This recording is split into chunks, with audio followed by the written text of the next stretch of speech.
This is The Big Breakdown, a long look back at some of the biggest stories we're covering for you at the Hidden Killers podcast and True Crime Today. This is continuing coverage of United States versus Sean Diddy Combs from the Hidden Killers podcast and True Crime Today. Interesting testimony continues in the trial of Sean Diddy Combs. Capricorn Clark testifying just this week that she worked for Diddy on and off from 2004 to about 2018, despite being threatened, physically assaulted, forced to work in a car at gunpoint, traumatized by workplace intimidation. She even reconnected with his legal team in 2024 to ask for a job as chief of staff. Here to discuss her testimony, to break it down, because there's a lot that has come out here. Siobhan Scott, psychotherapist and author. And we're not victim blaming or anything like that here. We're just trying to break down the psychology of what was going on and the control that this man seemed to have over people. I think the big question in this one, people always think of the relationships that are romantic. Why didn't you leave? People seem to maybe understand that a little bit better if they've been in a bad relationship and dynamics. We've all had bad jobs, but I don't think quite to this point. What do you think is going on here? Working for him for about 14 years, on and off, really horrible abuse, but still keep coming back to Diddy.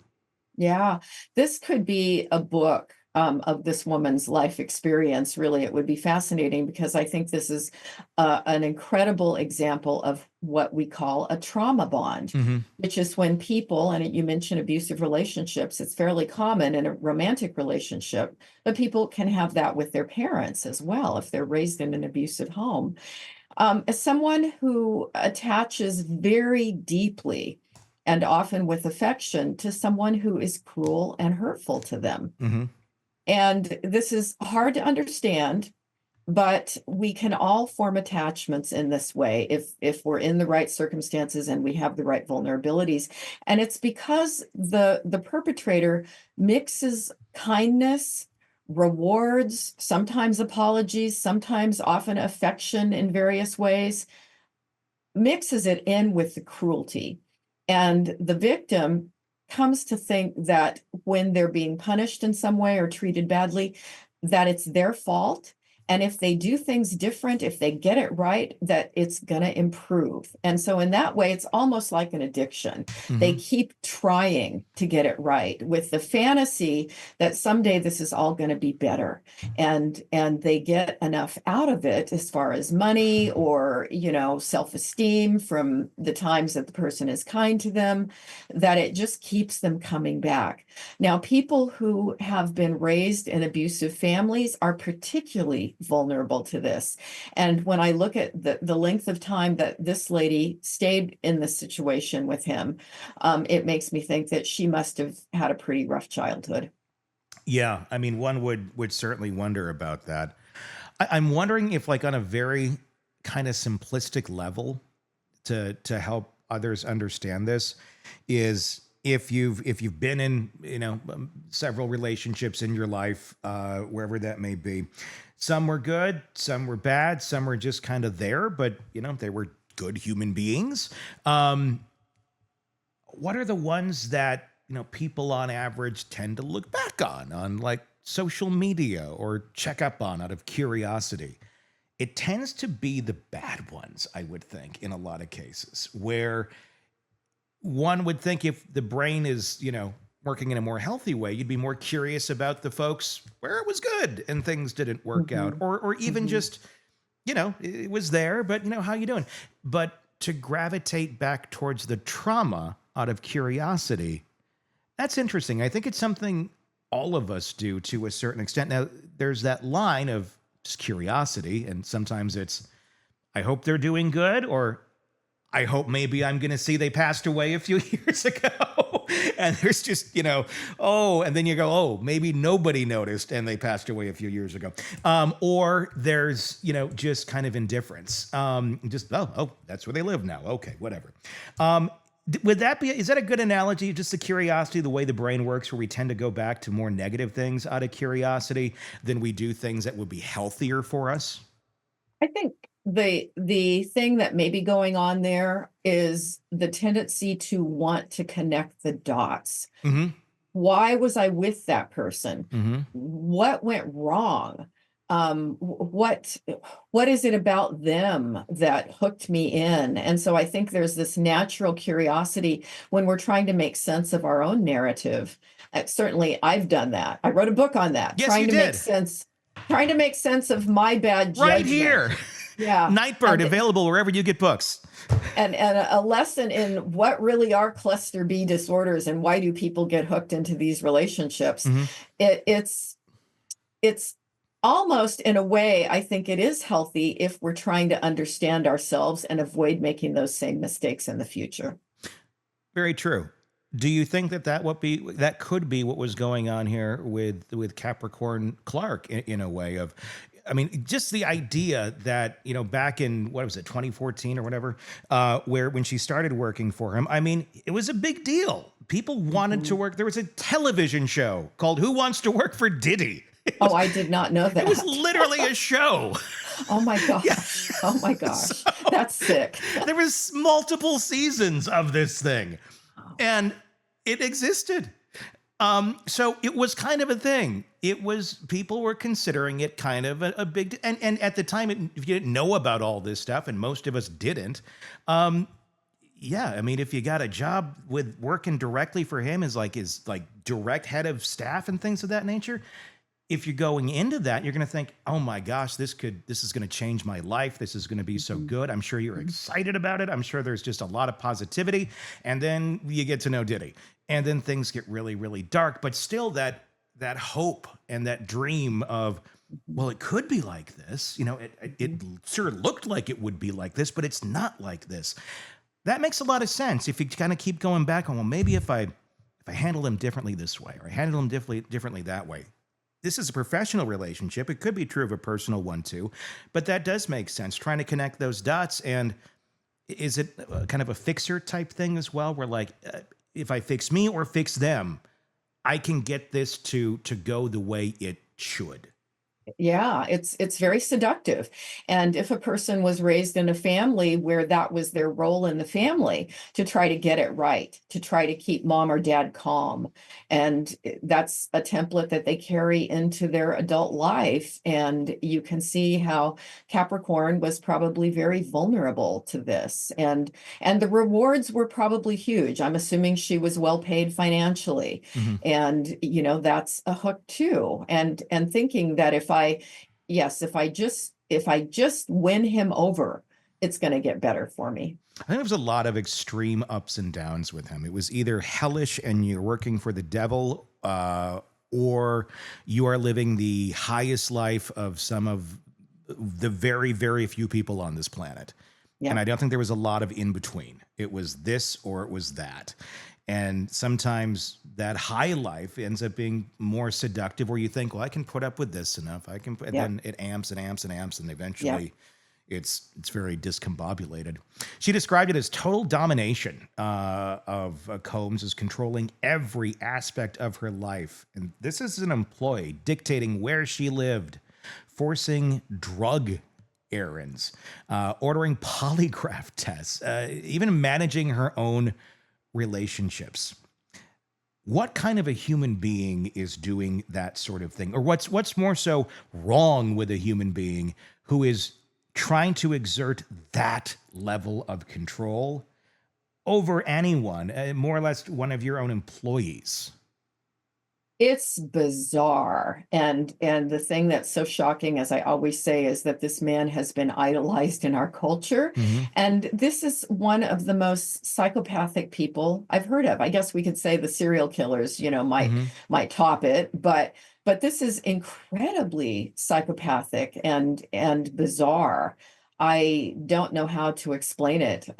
What could, other than, as we say, a combination of bad genetics and role modeling and too much wealth, but there's this sadistic quality with him, and it's beyond belief. This lady would have a heck of a book about psychopathological relationships. Oh, I can only imagine. Let's talk about another thing that went on. She witnessed there, and it corroborates more stories. I mean, this is why Diddy is going to be going down, at least on the Cassie charges. Clark described watching Combs kick Cassie Ventura repeatedly while she was in a fetal position and said she begged security to step in, but no one helped. Um, how can you explain that? I mean, can you explain moral injury and the trauma that comes from watching violence helplessly, especially when it involves people you care about? Why does someone not step in? Is it fear? Is it it's going to happen to me next? Is it I don't know. Just it happens so regularly, it loses the horrid quality of it. Yeah, the happening regularly, I think, desensitizes people Yeah. to it. It's sort of like, well, here we go again.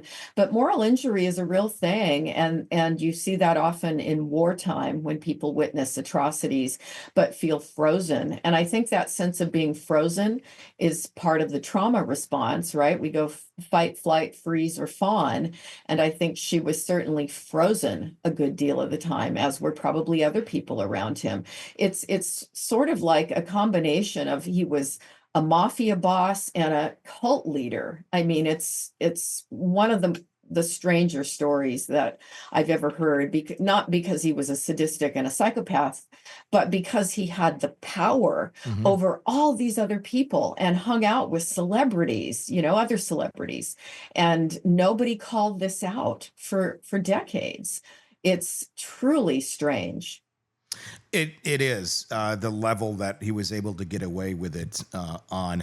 Another piece that came out in the last week was the firebombing of Kid Cootie's car.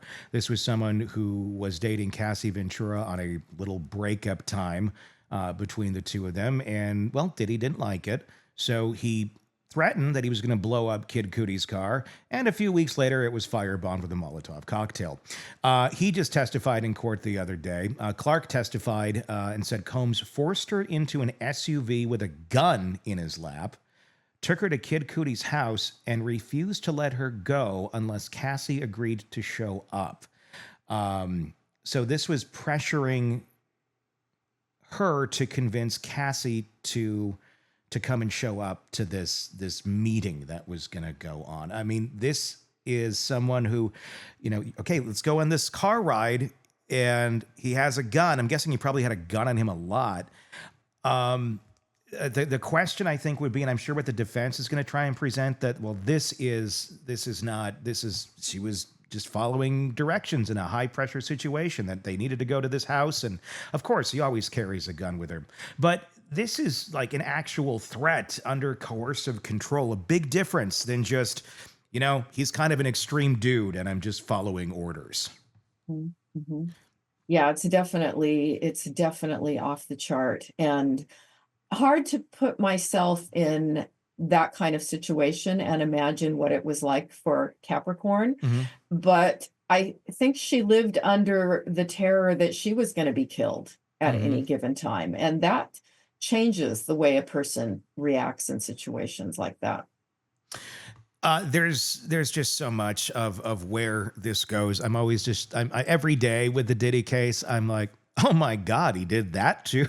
I mean, it's so dark. There was another fact that had come out as well. Diddy, and I'm curious to get your thoughts on this.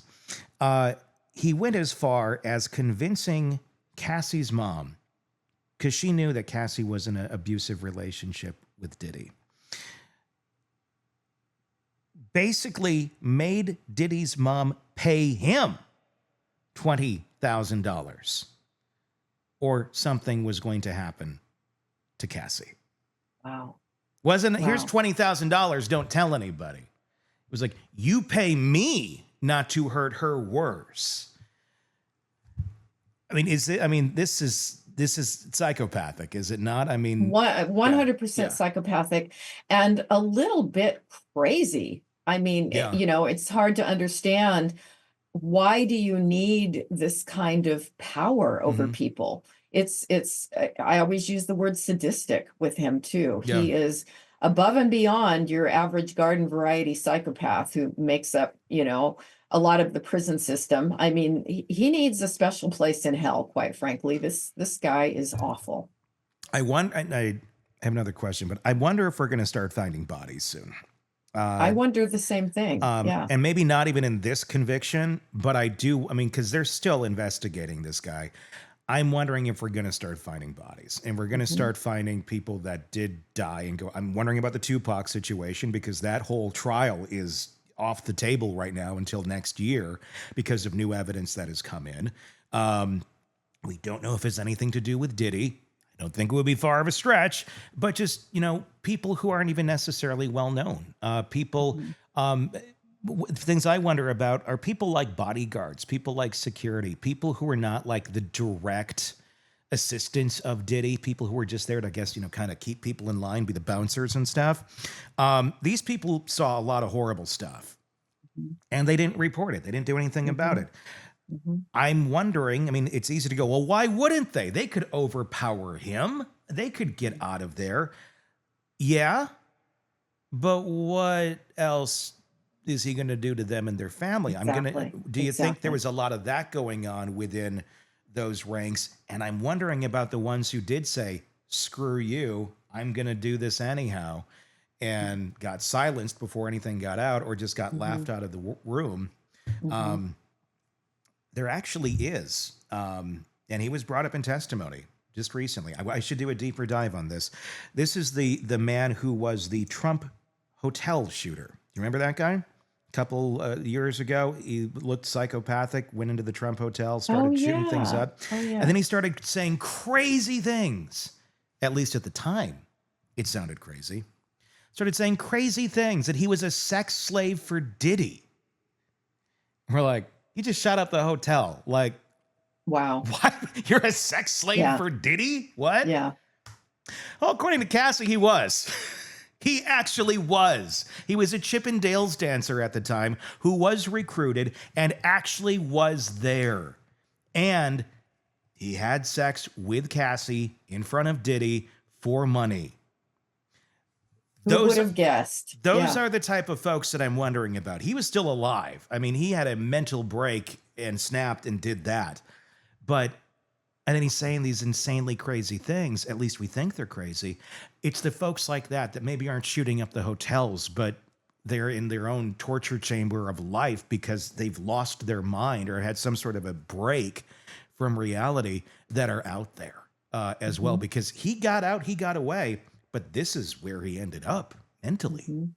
That one would have to guess there's a lot more people out there, don't you think? That's it. And there may be more stories that come out, more people willing to step forward and discuss, the dirty things that have happened after he's convicted and incarcerated permanently. Yeah.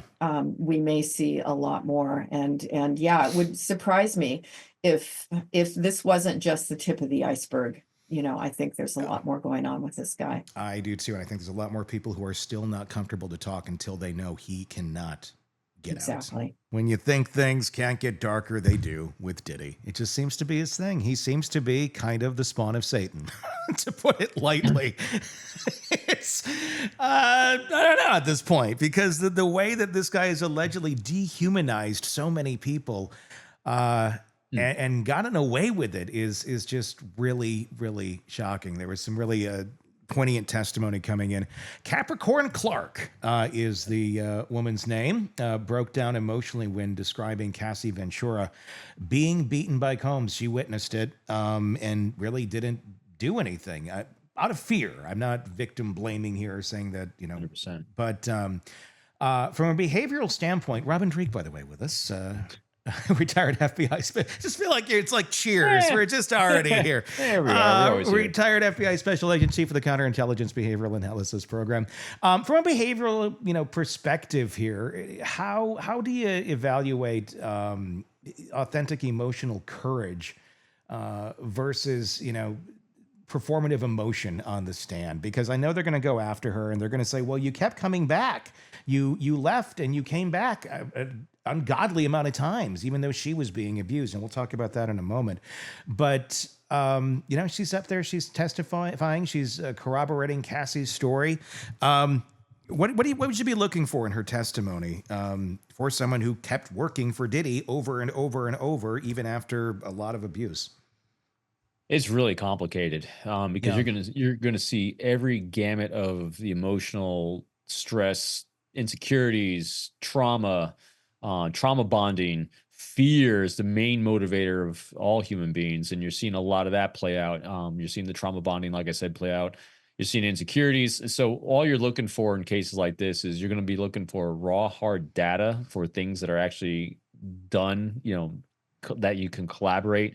But when it comes to the individual interviews and testimonies, you're going to look just for consistencies between all these stories. And the challenge here also, Tony, is boy, one person's fear is a little bit different than another person's fear. And so as I was watching some of the testimony and some of the legal arguments going back and forth on this today, and they're saying, well, this story from this one person, like Cassie, is not completely lining up with this person. Well, because two different contexts from the same situation, and you got to just pay attention to the core situation of what Diddy was actually doing, but from a different optic from over here, different optic from over here. Motivations from this one individual is going to be completely different or slightly different from this person's. The fear factor in one person is going to be playing out different than the fear factor in this other person. The recentness of the threats, the recentness of the fear of the individual. So there's so many different dynamics because we're not dealing with hard data in these situations. We're dealing with subjective impact of real life interactions with human behavior. Yeah. Yeah. Very complex, very complex. In other words, that's my long answer, horrible answer to a complex question because everyone's going to be very different on how they respond and how they're testifying. And Capricorn testified that she worked for Diddy on and off from 2004 to 2018, despite the claims that she was threatened, physically assaulted, forced in a car at gunpoint. That was when they went to go to Kid Cudi's house. Traumatized by workplace intimidation. Even then reconnected with the legal team in 24 to ask for a job as his chief of staff. Again, that's a lot of stuff. And, we think of trauma bonding. We think of that sometimes with like personal relationships and partners. But I mean, it can certainly happen with anyone. But it's interesting that, the bonding occurred after the job started, or maybe there was some, younger things in each of their lives that they bonded over. And that's the sad part. I wonder if this sort of behavior and this sort of treatment, felt a little familiar and... Yes, yeah, it does. And also, so another core tenet of human behavior that is guaranteed is not just fear as our motivator for human beings, but also we're always going to act in what we think is our best interests in terms of our safety, security, and prosperity being really the key here. So, and it's from the individual's point of view. So each of these individuals, they're acting what they think is their best interests. And so that's why, left the job, actually got a higher paying job, but goes back because they're looking for their future. They're looking for prosperity. They're looking for, and they're also getting an understanding. Because remember, Diddy's reach was massive. We likened him last time we chatted to a dictator of a nation state. Yeah. This nation state is big, and you don't know exactly where the borders are. And as time passes, his claim on the borders is expanding. I mean, this is like a never-ending size to someone that's on the outside looking in. They're like, how can I even have a job or career in this industry unless I'm part of this nation state? And so I'm going to leverage the relationship I have, even though it's toxic, because it's in my best interest if I want to be in this industry to do that. Because everyone else is, so they're rationalizing their behavior with groupthink that they're seeing other people and social proof. And they're saying, well, maybe I'm the one that's wrong. Maybe I'm the one that's not getting on board with this thing, which they're being told, which are being demonstrated. Because remember, everyone else and normally that happens in this thing, like in most situations, people are putting forth their 5% highlight reel of how awesome it is and hiding the 98% of crap that's going on behind the scenes. And so when people around you and around Diddy's circle is saying, only presenting that 5% highlight reel, you're thinking, I'm the one that's wrong. I just got to get on board. At least just conjecture what's going on here. And then you're just dealing with a lot of really unhealthy people because unhealthy people gravitate towards each other. Yeah. I mean, and the thing is the highlight reel of that 5% of the time that's really good it's probably really good to like a level that's not like anything else with the access that these people would have to things that they otherwise wouldn't. I mean, Diddy's the celebrity, and this is a staff member of his that we're talking about. It's not Cassie. It's not another celebrity. So to be able to be a part of that world, that one would have to imagine you kind of dreamed you'd want to be someday. That's why you ended up taking a job with Diddy.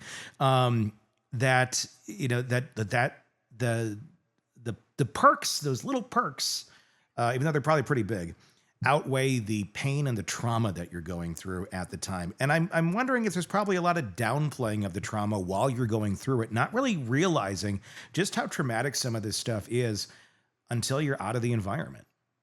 These are a group of people, and we see it in our lives every day, that have a life out of balance. And that is, they're viewing success as materialism and things, and they're going to sacrifice healthy relationships, healthy engagement, mental health because they're coveting, because their social network has told them that success is this thing, this object, this notoriety, this title, this position, and this material wealth. Mm-hmm. Who on their deathbed said it was all worth it? Yeah. Not one person.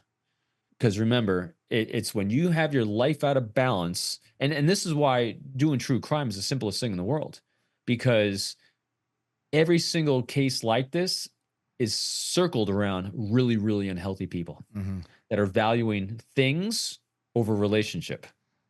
And that's where the life arc is. So all these people in a life, and so the life arc could have been very good and very altruistic. I want to get in the music industry. I want to do things to provide value to others. I want to inspire people through the creative things I'm doing. That's a beautiful life arc. But then when they get to that certain point and they're sold a bill of goods by the nation state of Diddy, that no. That's not the mission here. The mission here is the materialist. Yeah. The mission here is the title and position of being in the Diddy circle. The mission here is to get invited to the white party. And what goes on at the white party? Well, you got to be inside the nation of Diddy first to get invited to that. Yeah. And so you get groomed into and groomed out of the healthy outlook you had on life and valuing people over things. You know, I see this all the time in my great kids and in ourselves as well. When you pursue things above relationships, you're always going to lose. You will just lose. And we all go out with exactly what we came in with. Nothing except the memories and relationships that we had. And I know I'm getting on kind of this pontification of altruistic, living, but that's why I see this whole situation, this whole case through that lens, because this is a lot of unhealthy people. And now what's happening is with the people that are testifying, it takes an immense amount of courage to go against what they've been validated inside themselves and rationalizing their own behavior for all these years to try to break out of that. But there's a lot of baggage they're bringing with it as they're trying to break out. I think one of the shocking, I mean, everything's been shocking in this case, but one of the many shocking things, and I'm curious to get your take on the mind behind this, is the folks who were allegedly witnessing Diddy be physically abusive to Cassie. I know there's other accusations about him with other people too. Some of the specific ones I'm talking about involves Combs kicking Cassie Ventura repeatedly while she was in a fetal position and begged security to help. Nobody stepped in. Clark was allegedly there. There was also allegations of Diddy literally punching Cassie in the stomach at a restaurant. With many other celebrities that were there, other people in the music world that were brought up in around that time and that era. I won't name their names on here, but you can certainly find them. And again, nobody does anything. And the thing is, it wasn't everybody that was a security guard that he probably threatened their life or the lives of their family if they ever go and tell anything on him. These were other people, maybe not quite of his stature, because there really wasn't many that were ever that high of his stature in the music industry, but people who had a lot of clout and just stood by and watched this happen. I don't know. That's a weird psychology to it. And fame and money, I'm sure, are big players in that. But to watch like somebody just punch their significant other at dinner, and you're like, "Hey, can I get some more of the ambrosia pie?" It's like that's weird. That's what cults do, and that's what the Nazi Party did during World War II. There's no difference. Yeah. There really isn't. I mean, when you are groomed into thinking this is normal and you are being told how to rationalize it, people are objectifying people that aren't part of that inner circle. Because remember, when you're part of the inner circle, yeah, everything's okay. So you're just battling for that title and position of the inner circle, so you don't get treated like that. Mm-hmm. That's what happens. Again, it happens inside of every single cult. It happened inside the Nazi Party. People are trying to figure that out. It wasn't really all that complicated. You set people up as victims or problem solvers, and then inside, what Hitler was shown was that this is how we're being abused by the world, and here's the reason why we're being abused, and so we're going to form a coalition around this. If you're not part of this group, you're on the outside of this group. On the outside of this group, we're just going to destroy you, and we're going to kill anyone it stands in a way. And I mean, there's so many cases of family members turning in family members, of mothers turning in kids. I mean, in some cases, I mean, it was really pretty hard. Actually, not mothers and kids. It's actually kids turning in parents. Actually, in a lot of these cases, but it's the same thing because you're sold a bill of goods, Yeah. and you get brainwashed into thinking this is normal thinking. I mean, again, I love drawing some of these other cases together. So let's move out of the darkness of World War II and the Nazis. What we look at again, we go back to Ruby Franke and Jody Hildebrandt. Yeah. How they brainwashed their husband and the kids into thinking that this behavior of abuse is absolutely normal in life. And if you weren't part of it, you're going to be ostracized and kicked out of it. They're groomed into it, and they thought this was completely normal about how we raise kids is by beatings, by suffering, by I mean, just think about the mental abuse that those kids went through in that case. Was that Ruby said that the two youngest kids were not behaving well enough. They did not deserve Christmas presents. And so they were forced to sit there on Christmas morning and watch everyone else open up the Christmas presents. And everyone in that house thought that was okay. Yeah. Or they didn't think it was okay, but they didn't know what to do about it. And that's the really key. They didn't know what to do about it. So in these people, let's bring it to the Diddy now. You see something important, you see something horrendous, but you don't know what to do about it. Who do you go to? You go to the police? Well, if I go to the police, Diddy kills people. Yeah. No, allegedly. But yeah. Or ruins careers. Yeah. I mean, bad things happen. People disappear who go against the system. So what do I do about it? I better just shut up. Because you want to, it's self-preservation too. And 100%. Again, fear is the greatest motivator here. Okay? And then just not knowing, because when someone's running a nation state or a cult, which is a little mini nation state, or the world of Diddy, where do you go? Yeah. It seems like a lot of people saw firsthand what a monster he was. That just didn't say a word. It wasn't all just behind closed doors. In fact, it seemed to be pretty much out in the open. There always had been some rumblings, but he always, I mean, there's rumblings about everybody in Hollywood. And it always just kind of felt like that's where it ended. But to hear like, oh my God, like all these people were witnessing this sort of stuff from him and not doing anything. And I get that, well, what do I do? But what then makes me wonder even more is, well, who else is doing this? That this is so normal. I would think it would be an outlier if Diddy's the only one doing it. Maybe people would be more apt to speak up about it. But who else is like this over there? I don't think any so an outlier would be someone that has a healthy balance. And No, you that's really true. You really think a healthy, balanced individual is going to make it inside that inner circle? No, See that? no, that's true. Because those people are already walking away. Yeah. And so it's only the unhealthy that make it through the door to that level. The broken or the breakable is a good way to put it. I don't want to say anyone's broken, before they did this, but the breakable made it through that door, so they could be groomed into it.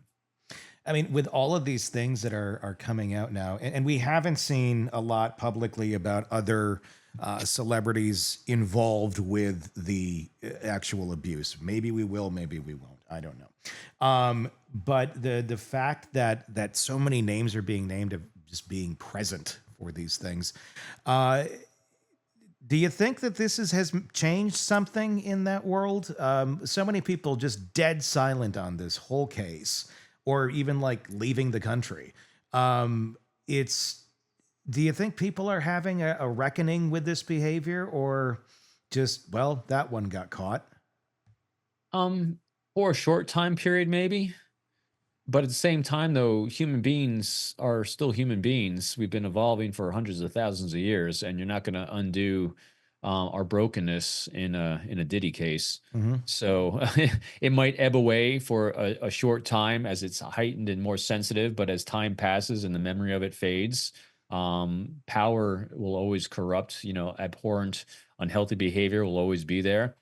People willing to victimize others for their own gain will always be there. We're not going to wipe it out. Hmm. All you can do is try to have great systems of legal justice systems in place so you can try to overcome these things when they do happen, because it will happen again. Hmm. Just it won't happen anytime too soon, but the seeds are always there because people are people, and there's always going to be someone who wants to take advantage of you. Yeah. One more take on this. The mother of Cassie Ventura, in this case, she knew that Cassie was being abused, and to make him stop abusing, he demanded that she give him $20,000, and she paid it.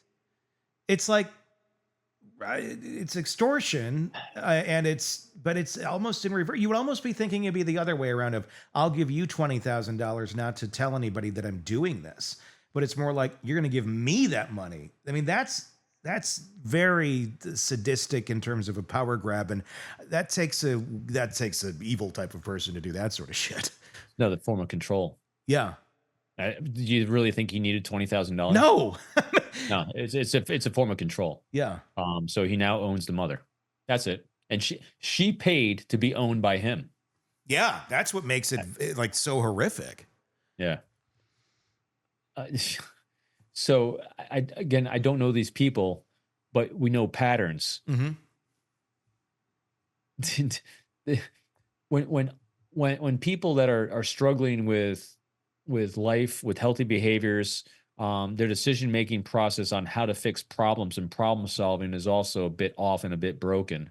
And also fear, so the mother's got fear factor involved there too. So she's doing the righteous thing that she thinks to try to save her daughter, and she doesn't know what to do because of fear, most likely fear of reprisal, fear of this. And if a powerful guy says, well, all you got to do is give me this money to save your daughter, you're going to consider those things because you don't think there's another option in there. Because, if I can imagine the insinuations that people in Diddy's circle could be making of, hey, well, you might as well do this because you know what? We got the cops on the payroll. If you saw that last case, see how it went nowhere? Wink, wink. Well, because you got no recourse. So I guarantee there's a lot of that going on around too, because we've seen it. We saw a lot of those accusations. How come this wasn't more investigated thoroughly? How come this? How come this? Because there was no law but Diddy law. Yeah. And so that's when you understand that, and you understand him as a pure predator, it makes it all kind of fall into place. And if you fell into that circle of evil, where do you go? Because you really feel like there's, again, that analogy of being in the middle of a hurricane. Mm-hmm. You think all there is in life is a hurricane. You don't see there's a path out. Meanwhile, if you just took 2 steps in this direction here, it's calm air. But you didn't know what direction to walk in. I'm wondering if we're going to start finding bodies. Pure conjecture, but I mean, because not necessarily. I mean, I know the whole Tupac thing, and who knows, maybe that will be something. But I'm wondering more like about, people who aren't famous, just people who went against the grain of Diddy land, that were employees, and they said, I'm gonna, like, it had to be some in this amount of time that thought that they were going to go out and expose him. I would imagine just in sheer numbers, there'd have to be a small percentage that did that, and they got stopped because maybe. Yeah. I really think that the shields of their screening process of who to accept in were very good. And here's how they're good. If you had any semblance of moral reservation at the very first steps, and you weren't willing to focus on things over than healthy relationships and good, healthy dialogue. First of all, they self-selected out before it even got there. I mean, as I always do that empathy thing where I place myself in those shoes in different positions. I can imagine, because I mean, I've seen really unhealthy people in the organizations and things that I've done. Dude, I just don't go around crazy people. Yeah. You know, so I would never. And so the healthy ones that could have done that would have been bumped off, wouldn't have been engaged necessarily. They wouldn't have made it through that first level that they'd have to be.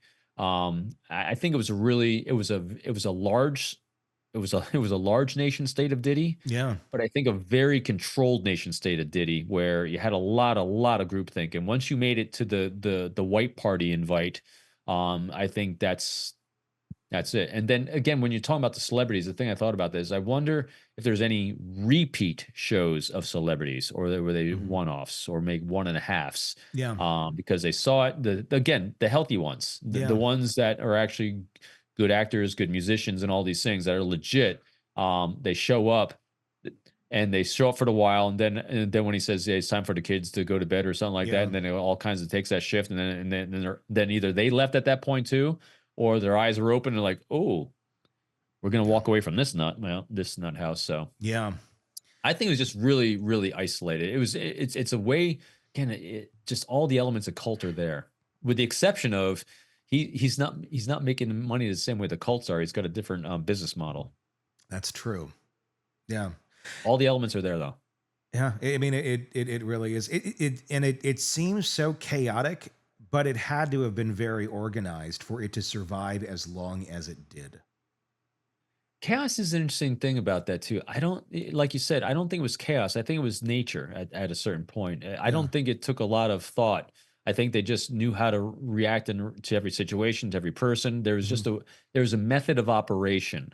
And again, they didn't go from zero to Diddy world. This was evolved over time, because again, you start out with talent, you start out with being able to do things and having success. And then as it was slowly morphing because of his own crap and his own unhealthy behavior, without a check and balance in there, it evolved into this. And over a period of time, it just became a natural state of being.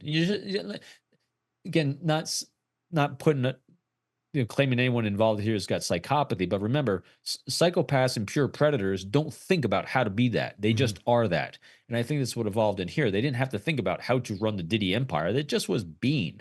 Yeah. If a problem comes up, here's what we do with problems. If a problem, if we want someone on staff, here's our process for doing that. It just became a rep. When you have 20 or 30 years of reps down, you don't really think about how to do it. You're just doing it. The people know their roles because the people around him that were close, they've been there a long time.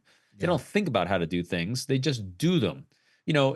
Just think about all the movies that we've seen about The Godfather and things like this. Are people given specific instructions, or are you given a look, a nod, and you know what to do? Yeah. Someone presents you with information and data, looks at his buddy, goes like this, and it's done. See what I mean? Yeah. It's just same thing. It's a language of its own, really, in a lot of ways. It is. Just responding to the unhealthy environment around them to solve the problems that they pop up.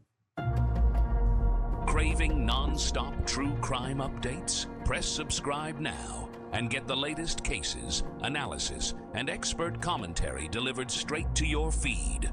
Only from the Hidden Killers podcast and True Crime Today.